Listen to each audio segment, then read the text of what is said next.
didn't execute very well, weren't disciplined enough, and that's my fault.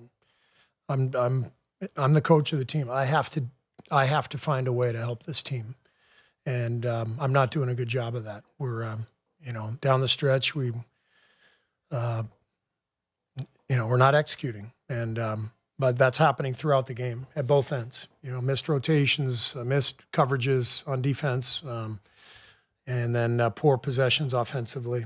It's on me. You've had some frustrating nights recently.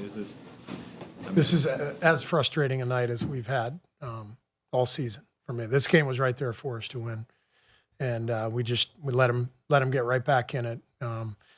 Again, it's lack of discipline in our coverages defensively, in our offensive execution, and I'm the coach, so it's my fault. What were you looking for on the last second play call? What was supposed to happen? Well, we had two options, Steph and Buddy, and obviously they know we need a three, so they did a good job of covering up both Steph and Buddy, and we couldn't really get much of a look. Coach, yes, Steve Kerr is on ball and off the ball. He's facing a lot of pressure when he's being defended right now. You as a coach, what are you trying to take pressure off of him? Well, we have a lot of off-ball stuff that we run, and when he's being guarded like that, we like having him set screens, and so we should be able to free other people up, and then that should loosen the defense up, and that's where he can start moving after the screen, after the play. This is a tough one to ask right now this time, but I'm just wondering if you remember, this is the 30th year of the Raptors, and if you have any memories. If I what? If you remember at all, 30 years ago, one of the 10 losses by the Bulls was in Toronto. If you have any memories of that at all? That's the one MJ rimmed out the shot at the end. 30 years ago. Always a tough one. Can you maybe call me next week?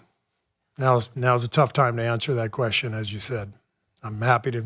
You talk to Raymond, and I'm happy to answer that.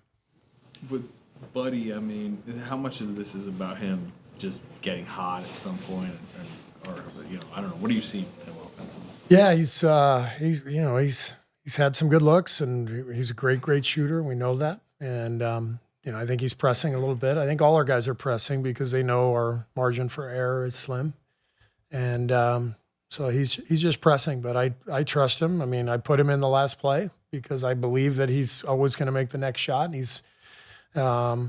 he gives us spacing even when he's not making shots. He gives us spacing. People respect him. They guard him. And he opens up the floor. So I'm going to keep playing him. I'm going to keep trusting him. You mentioned some of the defensive coverage breakdowns. In particular, what do you feel like was? The guard-to-guard switches at the top. They beat us down the stretch. Some stunt and falls where, we want to give them a wing three instead of a corner three. I think Boucher got one from the corner that got him going. I think some late switches, on their curls. We messed up a bunch of them, and so those are things we've got to practice and reemphasize. And again, I'm the coach, so I've got to do a better job. We're not disciplined enough to win these close games, and every game's going to be close right now. We play probably more close games than anybody in the league. And so we have to win in the margins. We're not winning in the margins, and that's coaching. You were winning a lot of close games earlier in the season. Is it possible for a team to lose discipline over the course of the season? Yeah, and that's what practice is for, and that's where you watch film and touch up on the things you got to do better. And so that's what we'll do. I know it's a long season, but falling below 500 for the first time this year. It sucks. I don't like falling below 500, but here we are, so we got to do better. Thanks.